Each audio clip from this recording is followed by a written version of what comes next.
মুসলমান ও ঈমানের দাবিদার হওয়ার সত্ত্বেও অনেক মানুষ প্রথম সারির প্রবেশকারী হিসেবে জান্নাতে যেতে পারবে না। নিজের পাপের দায়ভার নিয়ে লাখো কোটি বছর জাহান্নামে জ্বলার পর সে জান্নাতে প্রবেশ করতে পারবে যদি আল্লাহ চায়। এমনই 15 শ্রেণীর ব্যক্তি, তারা হলেন নম্বর 1, হারাম বক্ষণকারী। মহানবী সাল্লাল্লাহু আলাইহি ওয়াসাল্লাম বলেছেন, হারাম বক্ষণকারী জান্নাতে যাবে না। সুনানে বাইহাকি 5520। অন্যত্র তিনি আরও বলেছেন, কোনো ব্যক্তি যদি হারাম বক্ষণ করে সারা রাত দিন নামাজ পড়ে, তারপরও তার 1 রাকাত নামাজও কবুল হবে না। নাম্বার 2, আত্মীয়তার সম্পর্ক ছিন্নকারী। পবিত্র কোরআনে আল্লাহ তাআলা বলেন, আত্মীয়তার সম্পর্কের ব্যাপারে সতর্কতা অবলম্বন করো। সূরা নিসা আয়াত 1। মহানবী সাল্লাল্লাহু আলাইহি ওয়াসাল্লাম বলেন, আত্মীয়তার সম্পর্ক ছিন্নকারী জান্নাতে প্রবেশ করবে না। বুখারী ও মুসলিম। নাম্বার 3, প্রতিবেশীকে কষ্টদানকারী। মহানবী সাল্লাল্লাহু আলাইহি ওয়াসাল্লাম বলেছেন, যে ব্যক্তি আল্লাহ ও আখিরাত দিবসের প্রতি বিশ্বাস রাখে সে যেন তার প্রতিবেশীকে কষ্ট না দেয়। বুখারী ও মুসলিম। তিনি আরও বলেন, প্রতিবেশীকে কষ্টদানকারী জান্নাতে প্রবেশ করবে না। মুসলিম। নাম্বার 4, মাতাপিতার অবাধ্য সন্তান, দায়ুস ও পুরুষের বেশধারী নারী।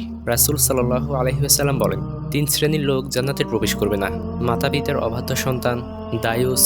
আর দায়ুস হলো এমন ব্যক্তি যে তার স্ত্রী, বোন প্রমুখ অধীনস্থ নারীদের বিপদে চলাফেরায় বাধা দেয় না। আর পুরুষের বেশ ধারণকারী মহিলা। মুস্তাদরাকে হাকিম। নাম্বার 5, অশ্লীল ভাষী ও উগ্র মেজাজি।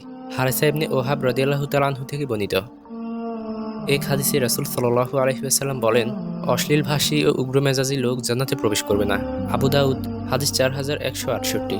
নাম্বার 6, অন্যের সম্পদ আত্মসাৎকারী। পবিত্র কোরআনে আল্লাহ তাআলা বলেন, তোমরা একে অন্যের সম্পদ অন্যায়ভাবে আত্মসাৎ করো না। সূরা আল বাকারা আয়াত 188। হাদিস শরীফে এসেছে, অন্যের সম্পদ আত্মসাৎকারী জান্নাতে প্রবেশ করবে না, যদিও তা পিপুল গাছের একটি ছোট ডালের সমপরিমাণ হয়ে থাকে। মুসলিম আয়াত 196। নাম্বার 7, গর্ব ও অহংকার প্রদর্শনকারী।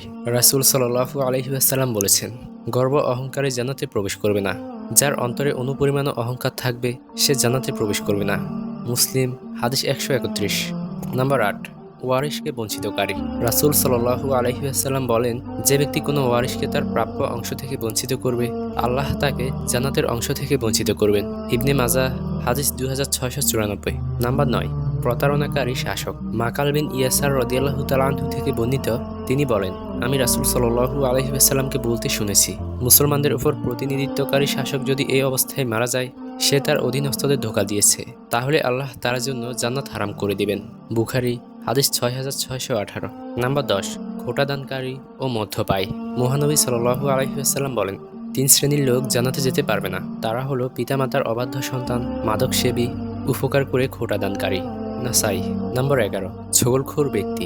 মহানবী সাল্লাল্লাহু আলাইহি ওয়াসাল্লাম বলেন, কিয়ামতের দিন সবচেয়ে খারাপ লোকদের দলভুক্ত হিসেবে ওই ব্যক্তিকে দেখতে পাবে যে ছিল দুইমুখ আচরণকারী, যে একজনের কাছে এক কথা আর আরেকজনের কাছে অন্য কথা নিয়ে হাজির হতো।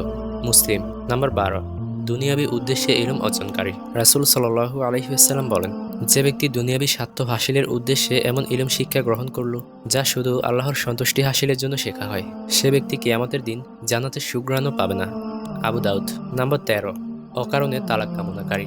রাসূল সাল্লাল্লাহু আলাইহি ওয়াসাল্লাম বলেন, যে নারী তার স্বামীর কাছে অকারণে তালাক কামনা করে সে জান্নাতের সুঘ্রাণও পাবে না। তিরমিজি ও আবু দাউদ। নাম্বার 14, লৌকিকতা প্রদর্শনকারী।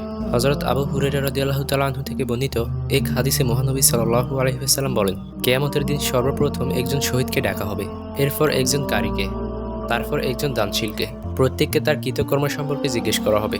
অতঃপর শহীদকে বীর বাহাদুর উপাধি লাভের জন্য জিহাদ করার অপরাধে, কারি সাহেবকে বড় কারির উপাধি ও সুখ্যাতি লাভের জন্য কিরাত শিকার অপরাধে এবং দানশীলকে বড় দাতা উপাধি লাভের নিয়তে দান সৎকার করার অপরাধে উফুর জাহান্নামে নিক্ষেপ করা হবে। মুসলিম। নাম্বার 15, উলঙ্গ অর্ধউলঙ্গ নারী।